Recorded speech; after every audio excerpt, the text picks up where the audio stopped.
Me llamo Abigail Patterson y tengo 34 años.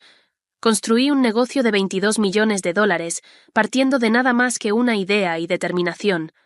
Sin título universitario, solo trabajo duro y visión. Y aún así, después de haber mantenido económicamente a mi familia durante años, mi padre seguía llamándome una fracasada y me echó de sus vidas. Qué irónico que el éxito no siempre signifique respeto en algunas familias. Hoy, mientras observo las olas desde mi casa en la playa de Florida, por fin estoy en paz con mis decisiones. El camino hasta aquí no fue fácil, pero valió cada lágrima y cada triunfo. ¿Desde dónde me estás viendo hoy? Déjalo en los comentarios. Dale al botón de suscribirte y acompáñame mientras comparto cómo perder a mi familia en realidad me liberó. Crecí en Cedar Rapids, Iowa, un lugar donde los valores tradicionales están profundamente arraigados y la educación se considera el único camino legítimo hacia el éxito. Mi padre, Robert Patterson, trabajó como contable en la misma empresa durante 30 años. Llevaba su licencia de CPA como una insignia de honor, recordándonos constantemente que la educación es lo único que nadie te puede quitar. Mi madre, Helen, enseñaba inglés en el instituto y compartía la misma devoción por los títulos académicos. Su mantra era simple: ve a la escuela, saca buenas notas, entra en una universidad respetable y consigue una carrera estable. Desde 1900 de niña sentí que mi camino sería distinto. Mientras mis padres soñaban con criar a una doctora o a una abogada, yo vendía pulseras de la amistad hechas a mano a mis compañeros de cuarto grado. A los 12, ya tenía el puesto de limonada más rentable del vecindario, experimentando con combinaciones de sabores y aprendiendo por qué algunos clientes estaban dispuestos a pagar precios premium. Es lindo por ahora, decía mi madre, pero esos proyectitos no van a pagar las cuentas cuando seas adulta. La secundaria trajo más de la misma tensión. Mientras yo vendía fundas personalizadas para celulares y ganaba lo suficiente como para comprarme mi primer coche al contado, mis padres se enfocaban en mi preparación para el SAT y en mis solicitudes universitarias. Mantuve calificaciones decentes, suficientes para entrar en la universidad estatal, pero mi corazón no estaba en el mundo académico. Estaba en crear, vender, conectar con clientes. Primero saca tu título, insistía mi padre cada vez que le compartía una nueva idea de negocio, y después, si todavía quieres, puedes jugar a ser empresaria. Para complacerlos, me matriculé en la Universidad Estatal como estudiante de Administración de Empresas. No se me escapaba la ironía de estar estudiando negocios en un aula mientras deseaba desesperadamente construir uno en el mundo real. Para ayudar a pagar la matrícula, conseguí un trabajo en una tienda minorista local vendiendo accesorios para mujeres. Fue ahí donde todo cambió. Noté un patrón en las quejas de las clientas sobre las compras online, en particular la desconexión entre lo que veían en las fotos y lo que recibían en casa. La idea me golpeó como un tren de carga, una plataforma donde mujeres reales, con diferentes tipos de cuerpo, pudieran ver cómo lucía la ropa en alguien con su misma figura antes de comprar.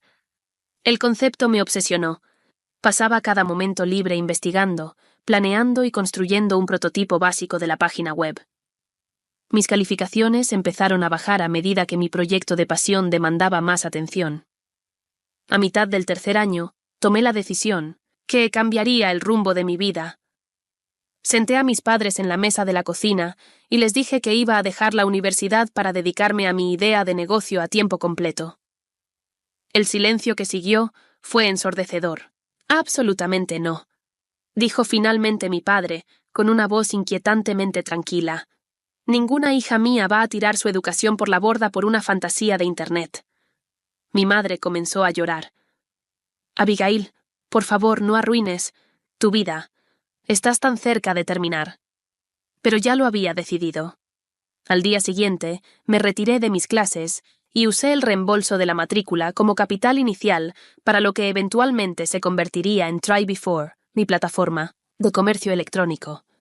La reacción fue brutal. Mis padres apenas me hablaron durante semanas, y cuando lo hacían, era para expresar decepción o preguntarme cuándo iba a entrar en razón. Me mudé de su casa a un diminuto estudio que también servía como mi oficina. El espacio era tan reducido que tenía que plegar el futón cada mañana para hacer sitio a mi escritorio. Esos primeros días fueron un torbellino de jornadas de trabajo de 18 horas, fideos instantáneos y pura determinación. Construí la primera versión del sitio yo sola, aprendiendo a programar con recursos gratuitos en línea. Convencí a boutiques, locales de que me permitieran fotografiar su ropa en voluntarias de diferentes tallas, a cambio de publicidad gratuita. Cada noche me dormía con el brillo del portátil en la cara, agotada pero emocionada. 3 meses después, el sitio salió. En línea, la primera venta llegó 2 días después. Luego otra. Y después 10 más. Para el 6º mes ya procesábamos más de 50 pedidos diarios. Había contratado a mi primera empleada a tiempo parcial, una fotógrafa llamada Rachel que creía en la visión tanto como yo. Al cumplir el primer año, invité a mis padres a ver la pequeña oficina que había alquilado. Pensé que ver la manifestación física de mi sueño podría ayudarlos a entender. «Está bien», dijo mi madre con cautela mientras observaba el modesto espacio. Mi padre asintió con rigidez. «¿Cuánto estás ganando después de gastos?» Cuando le mostré los libros, vio que en realidad ya éramos rentables, algo raro en una startup de nuestra edad. Él simplemente dijo: «Esperemos que dure. Aún no es tarde para volver y terminar tu carrera».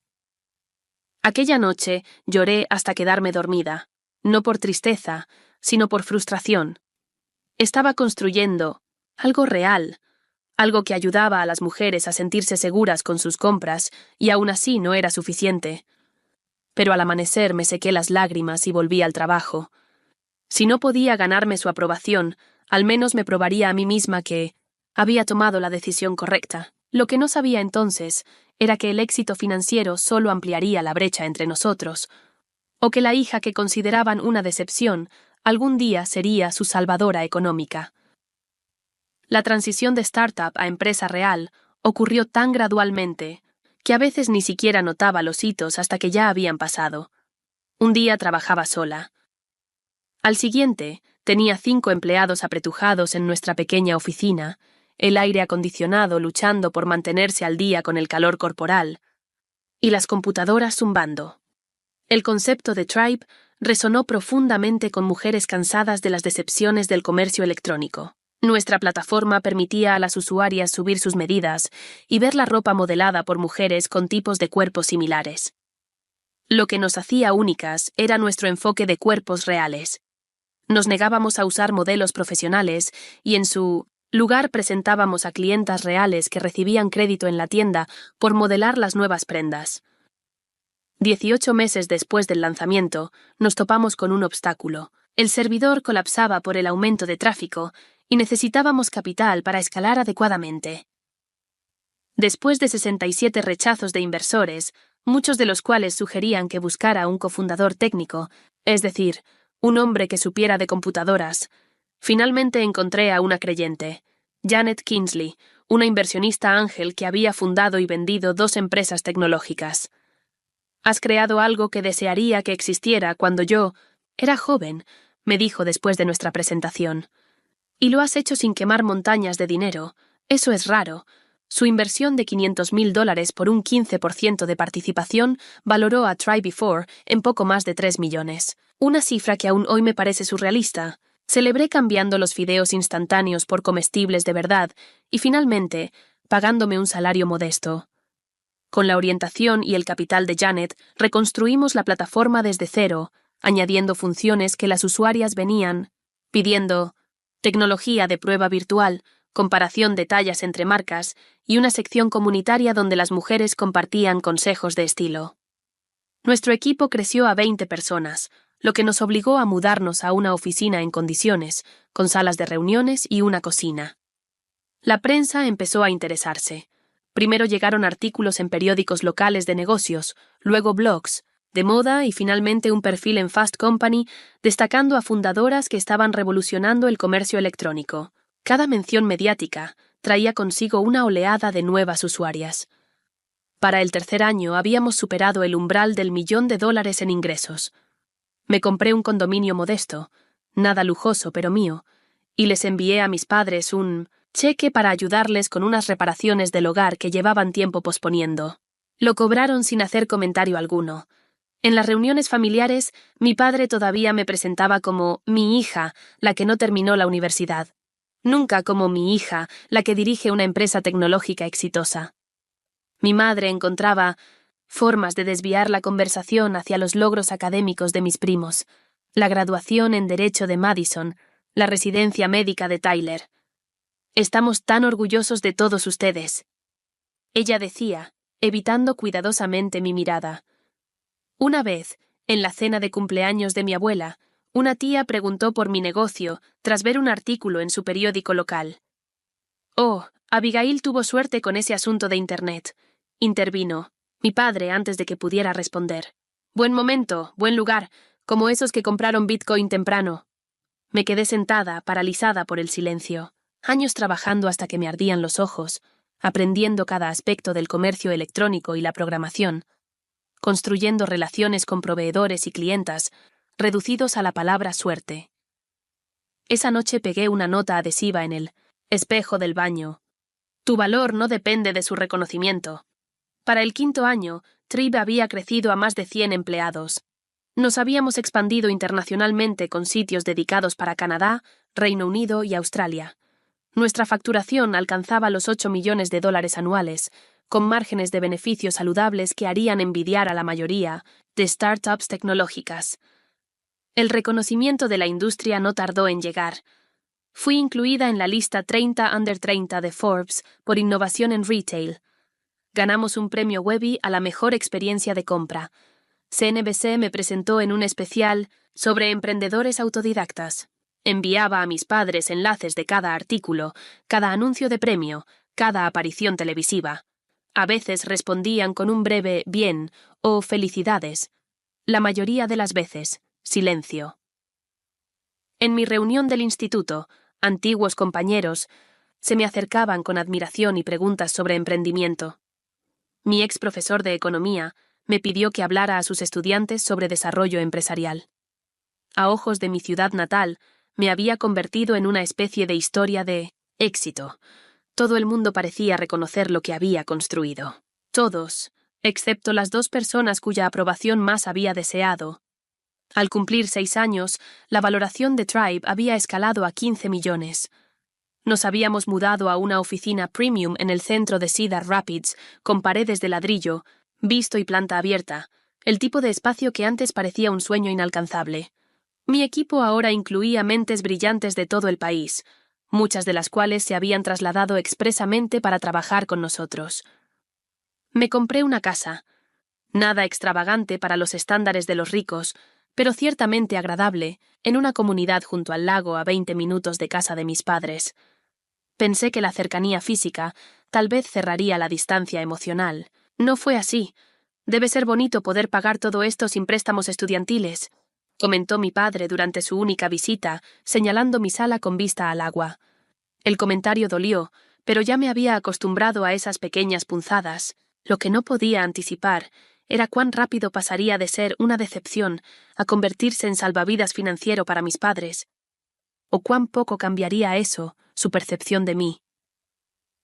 La llamada llegó un martes por la tarde. Estaba en plena reunión de estrategia cuando mi asistente murmuró, ¿tu madre? Y me tendió el teléfono. Mamá nunca llamaba en horario de trabajo. Han despedido a papá, dijo sin rodeos, su voz tensa de ansiedad.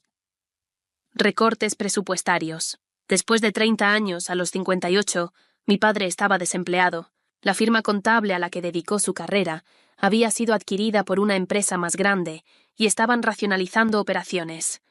Su puesto fue considerado redundante. ¿Qué puedo hacer?, pregunté de inmediato. El silencio al otro lado lo dijo todo, el orgullo luchando contra la necesidad. Estaremos bien, dijo al fin. Solo quería que lo supieras. Pero no estaban bien. En 2 meses, sus ahorros se habían agotado. Mi padre luchaba por encontrar trabajo. Tenía demasiada experiencia para puestos básicos y era demasiado especializado para moverse lateralmente. Mientras tanto, mi madre empezó, a sufrir migrañas severas que finalmente llevaron a un diagnóstico que requería tratamiento especializado que su seguro apenas cubría. No esperé a que me lo pidieran. Simplemente actué. Primero pagué lo que quedaba de su hipoteca, $16.700 que liberaron $1.500 al mes en gastos. Cubrí las facturas médicas de mi madre y concerté citas con especialistas no cubiertos por el seguro. Cuando su coche de 12 años se averió, hice que les entregaran un SUV nuevo en la puerta de su casa. No podemos aceptar esto, dijo mi padre con rigidez cuando fui a visitarles. Sí pueden. Y lo harán, respondí. Considérenlo una forma de devolverles lo que hicieron al criarme. Tomó las llaves. Lo que comenzó como asistencia de emergencia evolucionó en apoyo financiero regular. Establecí una transferencia mensual a su cuenta, suficiente para cubrir servicios, alimentos y seguros. Cuando su cocina necesitó reformas, las pagué. Cuando el techo comenzó a gotear, lo reemplacé. Durante ese mismo periodo, mi hermano menor Mark fue aceptado en una universidad privada costosa. Sin que nadie lo discutiera, cubrí su matrícula, alojamiento y manutención. Para la boda de 1900, mi hermana Emma, escribí un cheque que permitió una celebración que nuestros padres ya no podían costear. El dinero fluía en una sola dirección, de mi cuenta bancaria a las necesidades de mi familia. Pero el reconocimiento de lo que eso significaba nunca tomó el mismo camino. El negocio debe ir bien, comentaba mi madre al depositar mis cheques, como si el dinero apareciera por arte de magia en lugar de venir de años de esfuerzo continuo. Dios provee, decía mi padre en las cenas familiares, que por cierto yo pagaba, olvidando convenientemente que en esa ecuación yo era el instrumento de esa provisión. En una reunión navideña, lo escuché decir a unos parientes: «Es solo temporal hasta que me recupere. Abigail está bien por ahora con su tiendita de Internet». Tiendita de Internet. Una empresa valorada en $15 millones, con alcance internacional, reducida a un pasatiempo. Mi hermana Emma notó mi expresión y me apretó la mano debajo de la mesa. «Ellos no entienden lo que has construido», susurró. «Pero yo sí. Es increíble, Abby».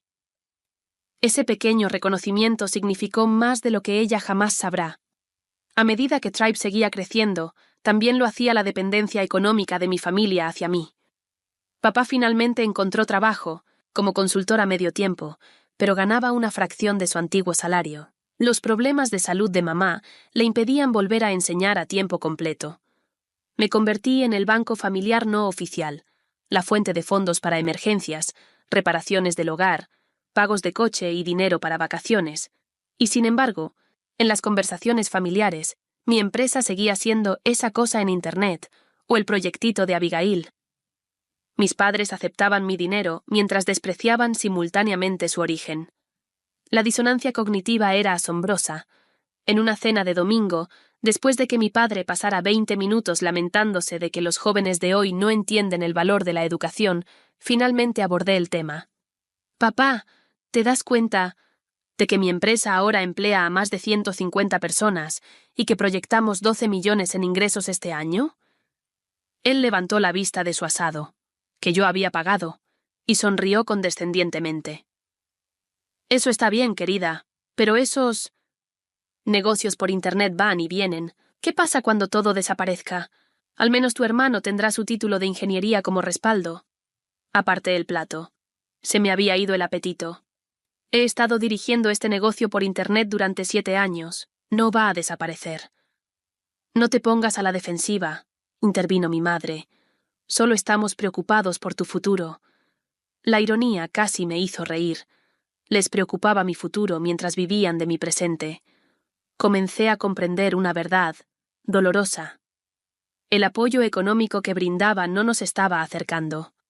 Si acaso, creaba una dinámica extraña donde mis logros debían minimizarse para que su visión del mundo, la educación como único camino al éxito, pudiera mantenerse intacta. Reconocer que mi camino había llevado a un éxito financiero mayor que el suyo significaría cuestionar creencias fundamentales para las que no estaban preparados. Y así, manteníamos esta extraña danza.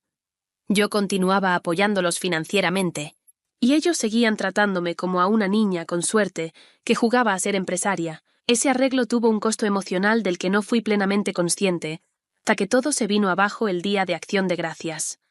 El Día de Acción de Gracias siempre había sido un gran evento en la casa de los Patterson. Este año no fue la excepción, a pesar de que yo estaba pagando el pavo de crianza especial, los vinos premium y todos los acompañamientos. Incluso había financiado la reciente renovación del comedor que exhibía la vajilla y cristalería antigua de mi madre. La casa olía a salvia y mantequilla mientras llegaban los parientes. Tías, tíos, primos, mis hermanos y sus parejas. Yo había llegado temprano para ayudar con los preparativos, emocionada por tener un día fuera de la oficina. Try Before estaba en plena temporada alta, con el Black Friday y las compras navideñas a la vuelta de la esquina, pero la familia venía primero. Estaba en la cocina, colocando panecillos en una canasta, cuando escuché la voz de mi padre desde Minnombshim, en la sala. Hablaba con mi tío Philip, sin darse cuenta de lo bien que el sonido viajaba por el conducto de calefacción. Claro que la empresita de Abigail va bien ahora, decía. Pero solo tuvo suerte con el momento. No valdría nada si su negocio fracasara. No tiene educación a la que recurrir, ya sabes. Mis manos se congelaron a medio movimiento. La crueldad casual de su juicio, dicha con tanta naturalidad, me revolvió el estómago. Parece bastante exitosa para mí, respondió el tío Philip. ¿No ganó un premio importante hace poco? Hoy en día cualquiera gana premios, respondió mi padre con desdén. ¿Pero qué ha logrado realmente? Sin título, sin credenciales de... Verdad, solo tuvo suerte con una página web. Dejé la canasta antes de dejarla caer, con las manos temblando levemente. 7 años de jornadas de 18 horas. 7 años resolviendo problemas, haciendo nómina, creando oportunidades para otros. 7 años apoyando al mismo hombre que ahora menospreciaba todo lo que había construido. Desde el comedor adyacente, escuché la voz de mi madre sumándose a la conversación. Nos preocupa la estabilidad futura de Abigail. El Internet es tan impredecible. No es como Jessica o Linda, comentó, refiriéndose a mi prima, que había terminado la escuela de medicina. Deben estar tan orgullosos de su logro. Oh, claro que sí, respondió mi madre con calidez. Una doctora en la familia, eso sí es algo, a diferencia, claro, de lo que yo había creado. Me movía mecánicamente en los preparativos de la cena, una extraña insensibilidad apoderándose de mí.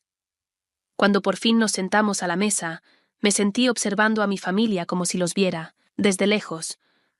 Estas personas que me habían conocido toda la vida y sin embargo de algún modo no podían verme realmente. A mitad de la comida, en una pausa de la conversación, decidí compartir una noticia que había estado guardando. Tengo un anuncio, dije dejando el tenedor. Try Before ganó el Premio Nacional a la Innovación en Retail la semana pasada y he recibido una oferta de adquisición por $22 millones. Un momento de silencio atónito siguió. ¿22 millones? Preguntó finalmente. Mi hermano Mark, con los ojos abiertos de par en par, asentí. Aún no he decidido si la aceptaré, pero sí, esa es la oferta. La mesa estalló en preguntas emocionadas y exclamaciones, de todos, excepto de mis padres. Mi padre continuó comiendo como si no hubiera dicho nada más importante que un cambio en el clima. Mi madre esbozó una sonrisa tensa que no alcanzó sus ojos. ¿Y qué harías con tanto dinero?, preguntó finalmente mi padre, con un tono que insinuaba que yo no podía tener una respuesta sensata. Bueno, para empezar, he estado considerando expandirme a un nuevo segmento de mercado. Comencé. Tal vez cualquiera podría tener suerte así. Me interrumpió, dejando el cuchillo con precisión. ¿Qué harás cuando todo desaparezca? Aún no tienes educación. La mesa quedó en silencio. Ni siquiera el tintinear de los cubiertos se oyó.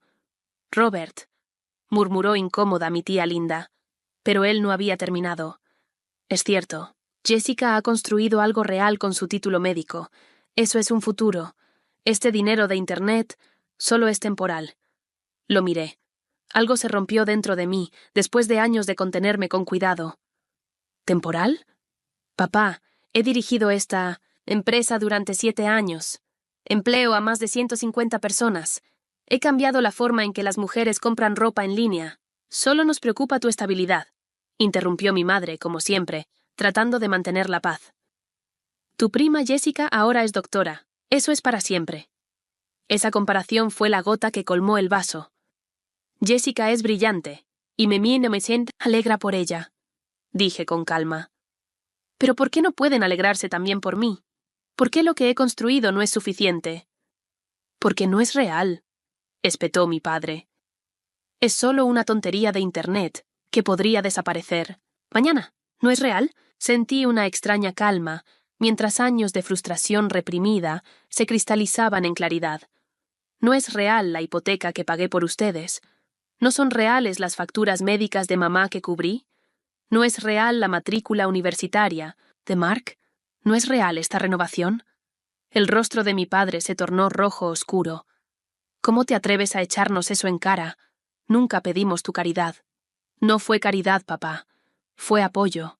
De una hija que ama a su familia a pesar de nunca sentirse suficiente para ella. Nunca dijimos que no eras suficiente, protestó mi madre débilmente. No hacía falta que lo dijeran. Lo demostraron cada vez que despreciaron mi negocio llamándolo suerte, cada vez que lo tacharon de temporal o cuestionaron su legitimidad. Mi padre empujó la silla hacia atrás, poniéndose de pie tan abruptamente que casi la tumbó. No permitiré que me hables así en mi propia casa.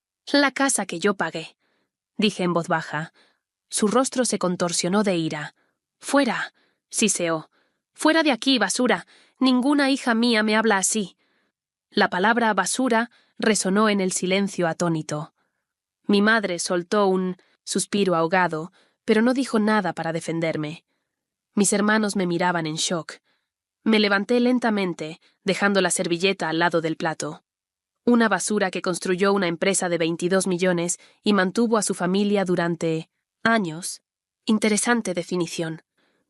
Miré alrededor de la mesa, a los rostros de mi familia extendida, testigos de esta implosión. Algunos parecían avergonzados, otros incómodos. Nadie dijo nada. Me voy, dije, con la voz firme a pesar del terremoto, interno. Pero dejemos algo claro. No me están echando por faltarles al respeto. Me están echando porque por fin dejé de aceptar el suyo. Salí del comedor, atravesando el vestíbulo con los nuevos pisos de madera que yo había pagado, y crucé la puerta principal. En mi coche, con las manos temblando sobre el volante, finalmente dejé que salieran las lágrimas. 7 años buscando aprobación de personas incapaces de darla. 7 años demostrando mi valor a quienes ya habían decidido que mi camino no tenía valor. Mientras me alejaba de la casa de mi infancia, aún no sabía que ese punto de quiebre se convertiría en mi punto de liberación, que a veces los rechazos más dolorosos conducen a las libertades más necesarias. Solo sabía que algo había terminado, y que a pesar del dolor aplastante en el pecho, por fin había defendido mi verdad. Esa noche la pasé en una habitación, de hotel, alternando entre lágrimas y una extraña insensibilidad hueca. Por la mañana, mis ojos estaban hinchados, pero mi mente había alcanzado una claridad antinatural.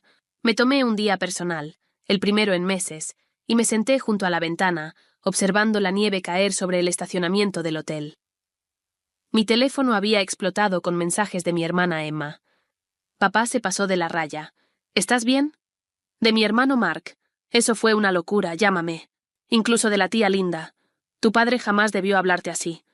Notablemente ausentes, mensajes de mis padres.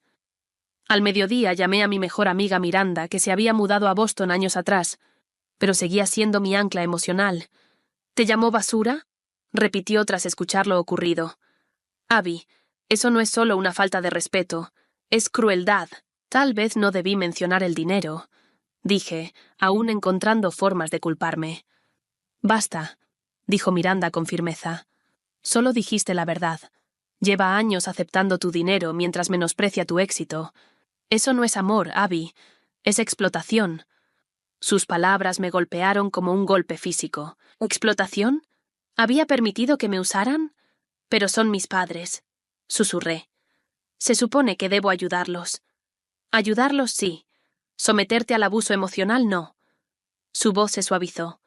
Cariño, ¿dejarías que una amiga o empleada, tuya fuera tratada como tus padres te tratan a ti? La pregunta flotó en el aire. Por supuesto que no. Había construido una cultura empresarial basada en el respeto y la valoración del esfuerzo. Había roto relaciones con clientes que maltrataban a mi equipo, y sin embargo, había aceptado, e incluso facilitado, esta dinámica con mi propia familia. Durante los días siguientes, hice varios intentos de reconciliación. Llamé a la casa de mis padres varias veces, dejando mensajes cuando no contestaban. Envié un correo diciendo que estaba abierta a hablar cuando ellos lo estuvieran. Incluso pasé en coche por su casa una vez, pero perdí el valor antes de tocar la puerta. Pasó una semana, luego 2. Su silencio lo decía todo. Mientras tanto, se acercaba la fecha límite de la oferta de adquisición. Los posibles compradores, una plataforma minorista más grande interesada en nuestra tecnología, necesitaban una respuesta. La cifra de $22 millones representaba años de trabajo, riesgo y visión. Proporcionaría una seguridad financiera que nunca había imaginado posible para alguien criado en un hogar de clase media del Medio Oeste. Programé una cita con la doctora Cassandra Wright, una terapeuta que había comenzado a ver ese mismo año para manejar el estrés de dirigir una empresa en crecimiento. Ahora, nuestra sesión se centraba en algo mucho más personal. Tus padres te han mostrado exactamente quiénes son y qué valoran, dijo la doctora Wright después de escuchar mi historia.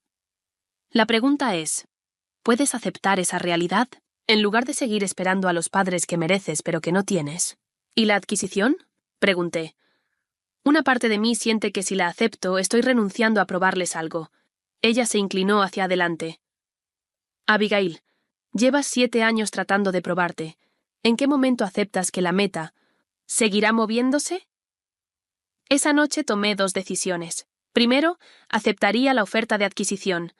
Segundo, aprovecharía esta oportunidad para crear distancia, tanto física como emocional, de la dinámica tóxica familiar que había estado permitiendo. A la mañana siguiente llamé a Janet Kingsley, mi inversora inicial y ahora miembro del consejo. Acepto la oferta, le dije. Pero tengo una condición. Quiero trasladar la sede a Florida. ¿Florida?, preguntó ella. Es un cambio considerable desde Iowa. Necesito un nuevo comienzo, respondí simplemente. Janet, que se había convertido en algo así. Como una mentora a lo largo de los años, guardó silencio por un momento. Esto es por tu familia, ¿verdad? No le había contado los detalles de Acción de Gracias, pero ella era lo suficientemente perspicaz para haber notado el patrón. Con el tiempo, sí, admití. No puedo seguir intentando ganar su aprobación. Eso nunca llegará. Está afectando mi salud mental y, honestamente, mi liderazgo. No necesitas mi permiso, dijo con amabilidad. Pero para que sepas, creo que es la decisión correcta. Tanto la adquisición como la mudanza. Las ruedas se pusieron en marcha. La adquisición se estructuraría con un pago inicial y un periodo de 3 años de ganancias adicionales, durante los cuales seguiría liderando la división. Los compradores aceptaron la reubicación a Florida, ya que tenían oficinas en Miami. Durante este periodo de transición, mis hermanos me contactaron por separado. Emma llegó a mi oficina una tarde, con los ojos rojos por el llanto. Debí haber dicho algo en Acción de Gracias, dijo. Lo siento mucho, Abby. La abracé con fuerza. No es tu responsabilidad luchar mis batallas, pero has estado luchando por todos nosotros. Ella replicó. La matrícula, mi boda, las facturas médicas de mamá. Has cargado con esta familia y ellos te tratan como si fueras nada. La actitud de Mark fue diferente. Me llamó para decirme que papá le había pedido ayuda con algunos gastos. Le dije que te preguntara a ti, dijo. Él prefirió no hacerlo. ¿Qué pasó? ¿Vas a cortarles el apoyo? La pregunta me sorprendió. No había tomado esa decisión conscientemente, pero me di cuenta de que después de Acción de Gracias había detenido las transferencias automáticas a su cuenta. Estoy dando un paso atrás, dije con cuidado. No pueden tratarme como si no valiera nada mientras dependen de mi apoyo financiero. Eso es justo, concedió Mark, pero Abby realmente necesitan ayuda. La vieja culpa emergió. ¿Qué tipo de ayuda? Los impuestos de la Propiedad vencen y mamá necesita algunos tratamientos de seguimiento. Cerré los ojos, sintiendo el peso familiar sobre mis hombros. La parte de mí que todavía ansiaba su aprobación quería resolver el problema de inmediato, ser la buena, hija a pesar de todo. Pero las palabras de la doctora Wright resonaban en mi mente. ¿En qué momento aceptas que la meta seguirá moviéndose? Lo pensaré, le dije a Mark. Esa noche tomé una decisión que fue a la vez aterradora y liberadora. Ya no permitiría que la relación tóxica con el dinero continuara. Redacté un correo a mis padres, ya que no respondían mis llamadas, explicando que, aunque los amaba, necesitaba establecer límites saludables.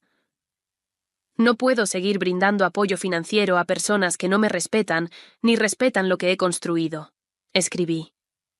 Cuando estén listos para tener una relación, basada en el respeto mutuo, estaré aquí. Hasta entonces, necesito tomar distancia por mi propio bienestar. Envié el correo antes de perder el valor y me senté en la oscuridad de mi sala a llorar por la relación que había esperado, pero que nunca tuve. 2 días después, se finalizó el papeleo de la adquisición. El primer pago, $1.112.000 después de impuestos, fue depositado en mi cuenta. Los 10 millones restantes llegarían durante el periodo de ganancias adicionales, si se cumplían las metas. Oficialmente, era millonaria varias veces, y nunca me había sentido tan sola. Ese fin de semana, volé a Florida para empezar a buscar casa. Cuando el avión se elevó sobre el gris cielo invernal de Iowa, sentí algo inesperado debajo de la tristeza, un destello de esperanza. Quizá al salirme podría finalmente encontrar lo que había estado buscando todo el tiempo. No su aprobación, sino mi propia paz. La propiedad frente al mar no era la más grande ni la más cara del mercado, pero algo en ella me llamó la atención de inmediato. 3 dormitorios, una terraza envolvente, ventanales de piso a techo con 1900 tener vista al Golfo de México. No tenía nada que ver con las casas prácticas del Medio Oeste en las que crecí. Era vibrante, abierta y descaradamente hermosa. «Es perfecta», le dije a la agente tras el recorrido. «Me la llevo». La rapidez de la decisión me sorprendió incluso a mí. Después de años buscando aprobación para cada elección, la libertad de seguir mi instinto se sentía casi vertiginosamente liberadora. Cerré la compra en enero y contraté inmediatamente a una diseñadora local para que me ayudara a amueblarla. No más paredes beige ni muebles prácticos elegidos por durabilidad y no por alegría. Esta casa reflejaría quién estaba siendo, no quién me habían dicho que fuera. Colores atrevidos en las áreas comunes, le dije a la diseñadora. Lucía, quiero que el dormitorio principal se sienta como un santuario. Ella sonrió, pareciendo entender el subtexto. Comenzar de nuevo por completo, confirmé. Mientras la casa se preparaba, me concentré en la transición del negocio. La empresa, adquirente, cumplió su palabra de mantener a nuestro equipo intacto, aunque aproximadamente 1/3 eligió no mudarse a Florida. Para quienes sí se trasladaron, organicé paquetes de reubicación generosos y alojamiento temporal. Nuestras nuevas oficinas en Tampa eran modernas y luminosas, con vistas a la bahía y una energía que parecía alineada con nuestro próximo capítulo. La empresa matriz nos dejó operar con independencia, valorando que nuestra cultura única era parte del éxito de Tribe Before. Para marzo, ya estaba instalada en mi nuevo hogar y encontrando mi ritmo en este entorno desconocido pero acogedor. El sol perpetuo parecía apropiado metafóricamente, una luz literal. Después de años a la sombra de la desaprobación, hice esfuerzos conscientes por construir un círculo social. Me inscribí en una clase de yoga junto a la playa. Asistí a eventos de networking local e incluso intenté clases de paddle surf, donde pasaba más tiempo cayendo al agua que sobre la tabla. La instructora, una mujer relajada llamada Diane, se convirtió en mi primera amiga local. «Tienes que dejar de pensar tanto», me aconsejó en una sesión particularmente frustrante. «Tu cuerpo sabe qué hacer si tu mente se hace a un lado». Ese comentario me pareció aplicable a más que solo el paddle surf.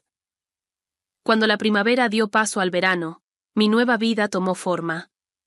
Establecí una rutina que priorizaba el equilibrio, algo que nunca me había permitido en Iowa. Las mañanas comenzaban con café en la terraza, viendo delfines jugar a lo lejos. Los días de trabajo eran productivos, pero ya no absorbentes. Las noches, a menudo, incluían paseos por la playa o cenas. Con nuevas amistades. Lancé un programa de mentoría para jóvenes emprendedores, sin títulos universitarios, recordando lo aislada que me había sentido al abrir ese camino sola. La iniciativa de fundadores no convencionales emparejaba a empresarios experimentados con talentos prometedores que carecían de credenciales tradicionales, pero tenían impulso y visión. La educación viene en muchas formas, les dije a la primera cohorte en nuestro evento de inicio. Algunas de las lecciones más valiosas no se enseñan en las aulas. El programa me dio un propósito más allá de las operaciones diarias del negocio. Fue sanador crear el sistema de apoyo que desearía haber tenido. La comunicación con mi familia se volvió esporádica. Emma llamaba regularmente, genuinamente interesada en mi nueva vida. Mark se comunicaba ocasionalmente, usualmente con novedades sobre su carrera en ingeniería o referencias veladas y torpes a las continuas dificultades financieras de nuestros padres. Mantener mis límites sobre el apoyo financiero no hizo que la culpa desapareciera por completo.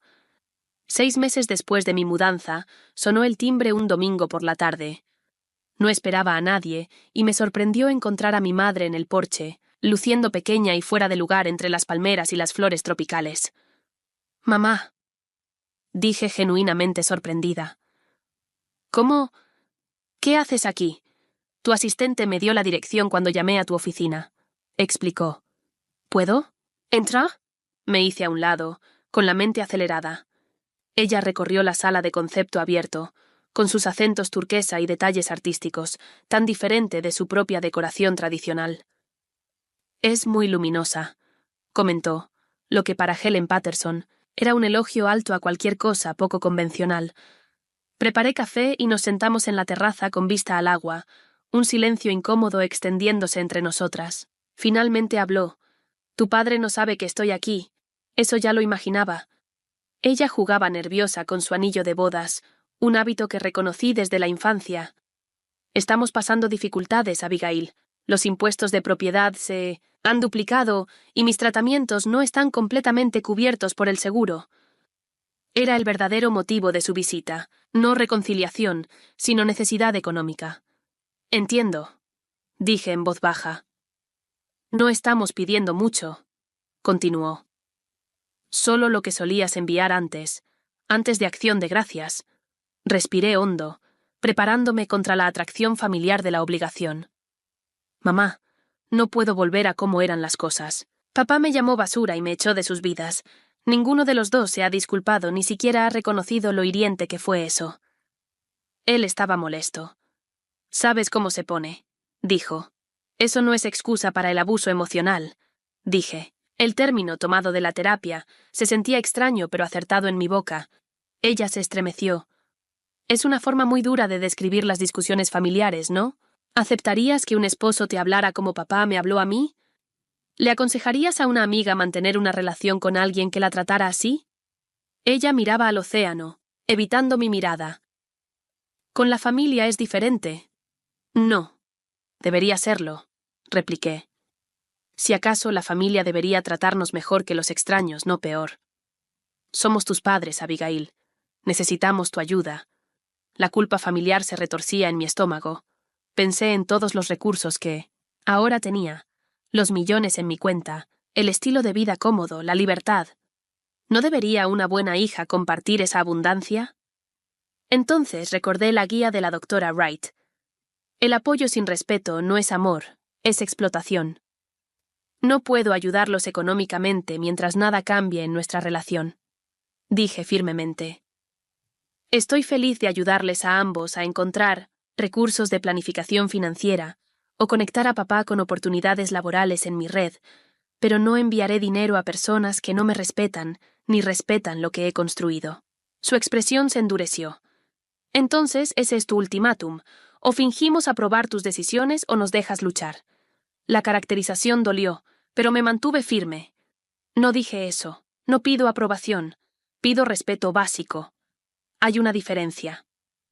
Tú Padre tenía razón, dijo poniéndose de pie abruptamente. El éxito te ha cambiado. No, mamá. Lo que ha cambiado es que finalmente reconocí mi propio valor, con o sin su validación. Recogió su bolso, sus movimientos rígidos, por la desaprobación. Bueno, creo que sabemos dónde estamos. O nos ayudas económicamente o no eres parte de esta familia. Las palabras fueron un golpe físico, pero de algún modo seguí en pie. Ya no soy parte de la familia a tus ojos.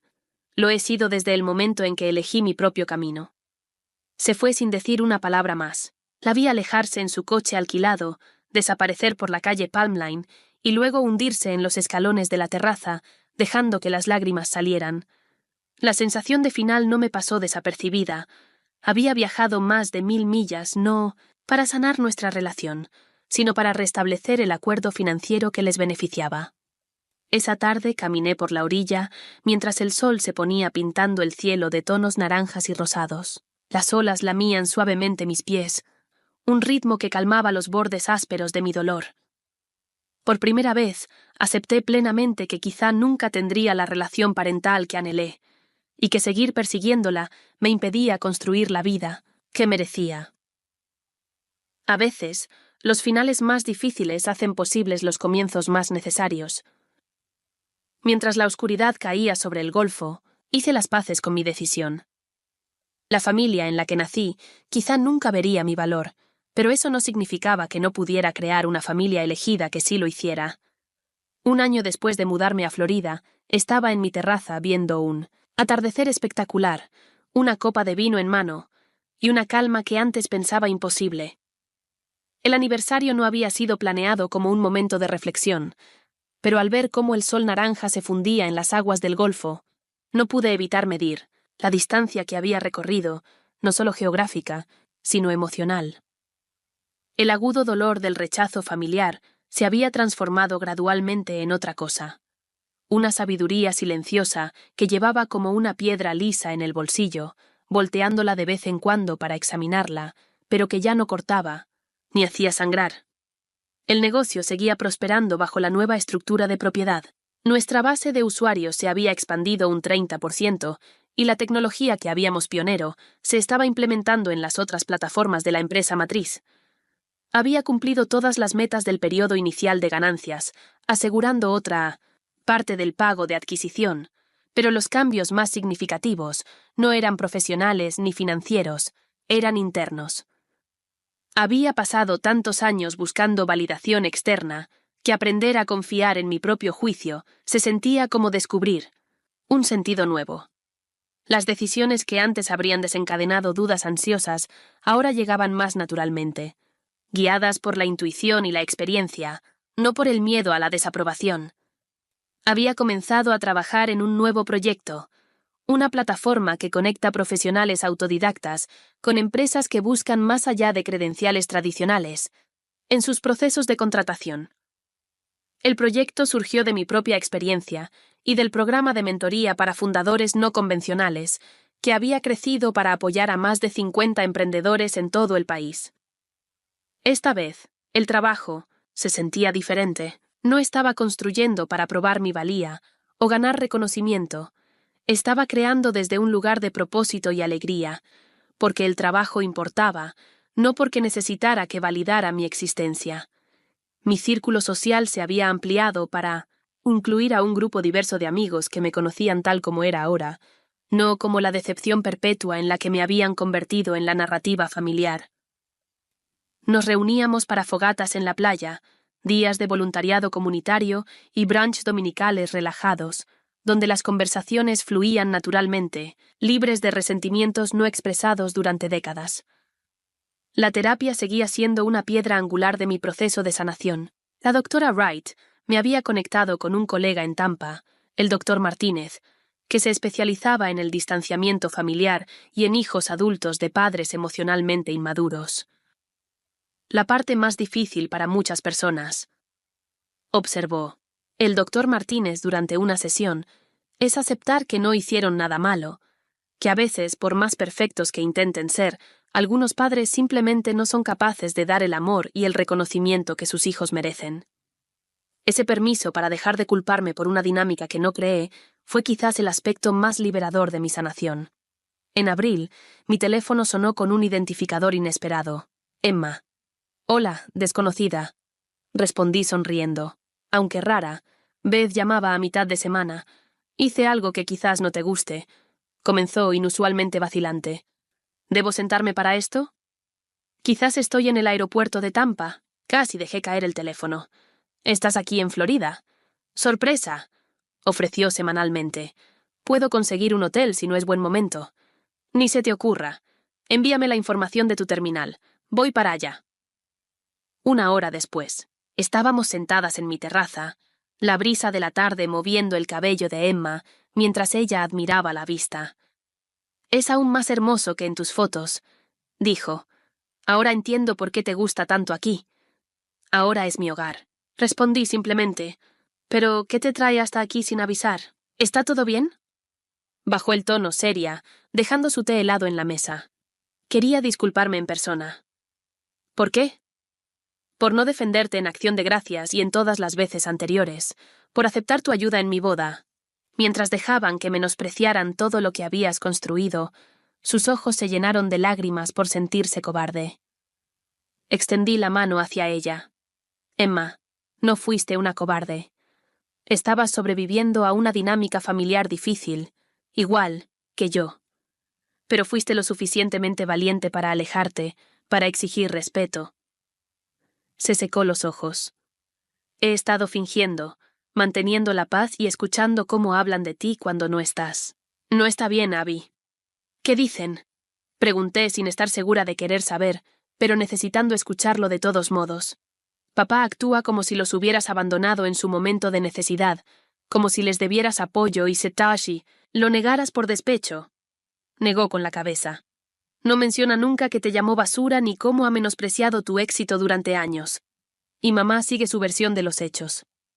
La información dolió, pero menos de lo que hubiera dolido. Antes, no me sorprende. Traté de defenderte en la cena de Pascua, continuó Emma.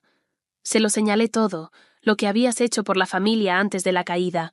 Papá me acusó de tomar partido y mamá lloró. Fue horrible. Lamento que estés atrapada en medio. Eso es justamente lo que ya no quiero. Ya no quiero estar en medio. Enderezó la espalda con una determinación en la expresión que pocas veces había visto. Quiero estar firmemente del lado de la verdad. Por eso vine a disculparme y a decirte que ahora entiendo. Tomaste la decisión correcta. Esas palabras, tomaste la decisión correcta, desbloquearon algo que no sabía que aún estaba tan fuertemente atado dentro de mí.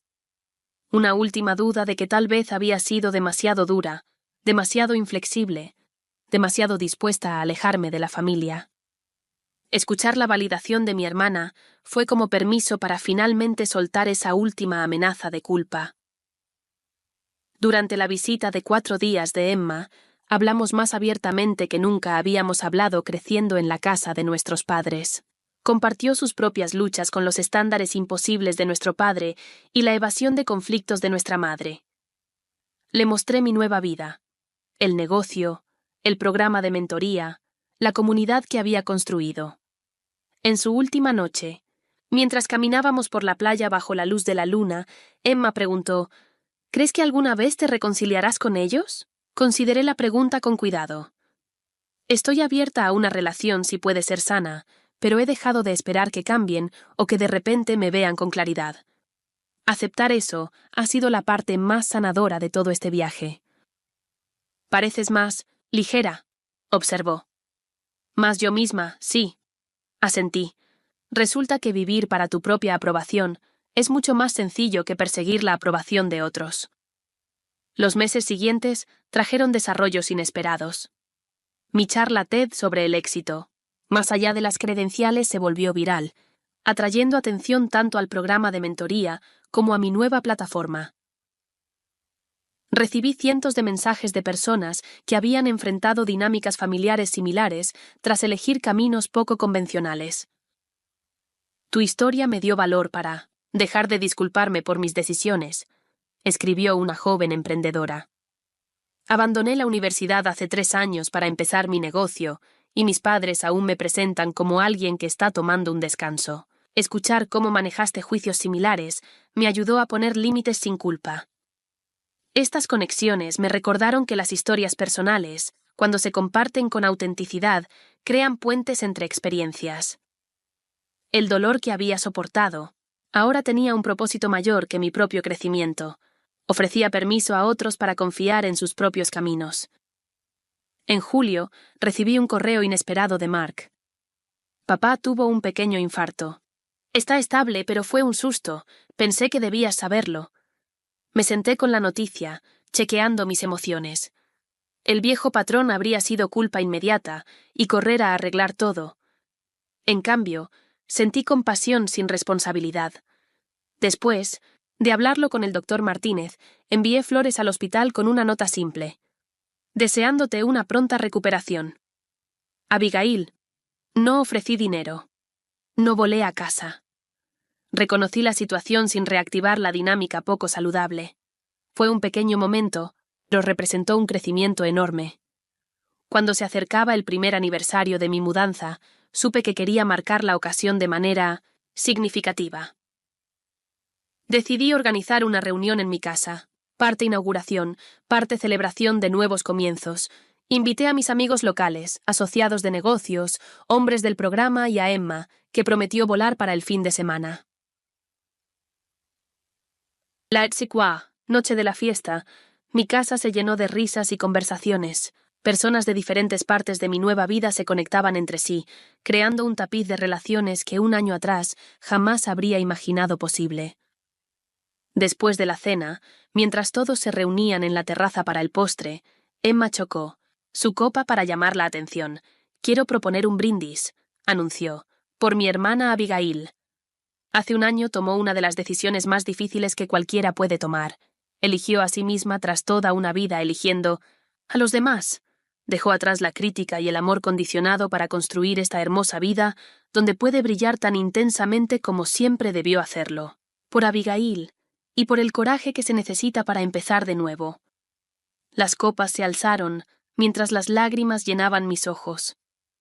Al mirar alrededor, a estas personas que me aceptaban tal como era, que celebraban en lugar de minimizar mis logros, sentí una profunda sensación de regreso a casa que nada tenía que ver con la geografía. Más tarde, cuando los invitados se habían ido y Emma se había retirado a la habitación de invitados, me senté sola en la playa, observando el ritmo de las olas bajo la luz de la luna. El camino desde aquel devastador día de Acción de Gracias hasta este momento de contentamiento no había sido lineal ni fácil. Hubo retrocesos, momentos de duda y muchas lágrimas. Pero sentada allí, con arena entre los dedos de los pies y estrellas sobre mi cabeza, supe con certeza en lo más profundo de mis huesos que no cambiaría este camino difícil por ninguna cantidad de aprobación familiar condicionada. A veces, los rechazos más dolorosos nos llevan justo a donde necesitamos estar. A veces, perder lo que creíamos necesitar deja espacio para lo que realmente merecemos. Y a veces, la familia que creamos por elección es más nutritiva que aquella en la que nacimos. Mientras observaba las suaves aguas del Golfo reflejando la luz de la luna, susurré un agradecimiento a mi yo más joven, que tuvo el valor de alejarse, no de la familia, sino hacia la autenticidad, hacia una vida medida, no por las estrechas definiciones de éxito de otros, sino por la libertad de definirla por mí misma. ¿Y tú? ¿Alguna vez has tenido que elegir entre complacer a otros y honrarte a ti mismo? ¿Has encontrado el valor para alejarte de relaciones que te disminuyen en lugar de celebrarte? Comparte tus experiencias en los comentarios. Y si mi historia resonó contigo, por favor, suscríbete para escuchar más reflexiones sobre construir una vida de éxito auténtico. Recuerda, a veces las decisiones más difíciles conducen a la mayor libertad. Gracias por ser parte de este viaje conmigo.